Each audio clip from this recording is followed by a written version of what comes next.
Nunot sa pag-alburuto sa Mount Canlaon kagahapon, daling gikanselar ang klase ug trabaho sa Canlaon City, Negros Oriental. Ang detalye sa report ni Mark Reggie Abella.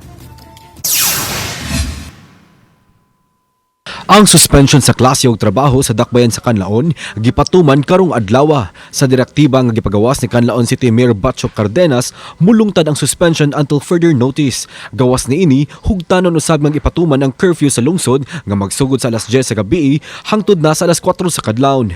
Ipatuman usab sa nahiskutang lungsod ang liquor ban para masiguro nga dili matugaw ang evacuation centers ug mga apektadong pamilya. Matud sa datos nga gipagawas sa Local Executives Communications Team, adunay 8 ka pamilya sa barangay Masulog nga gidala sa Macario Española Memorial School. Mandatory usab ang pag-evacuate sa mga residente sulod sa 6-kilometer danger zone.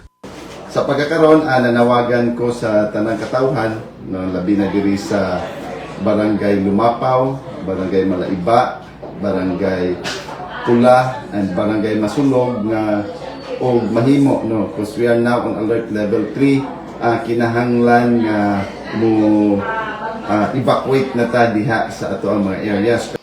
Samtang sa Bago City, Negros Occidental, kung asa naka-base ang Gma Kapuso Foundation, midagsa na sa may evacuation center ang mga apektadong residente. Human mag-alburuto ang Mount Canlaon, miabot sa Bago City ang daw pag-uwan sa asupre. Anaa na usab sa Canlaon ang mga opisyales sa nagkadaiyang ahensya aron ihanay ang mga tabang ug mga lakang nga himuon. Kauban si Clans Gabutin, Mark Reggie Abella, Balitang Bisdak.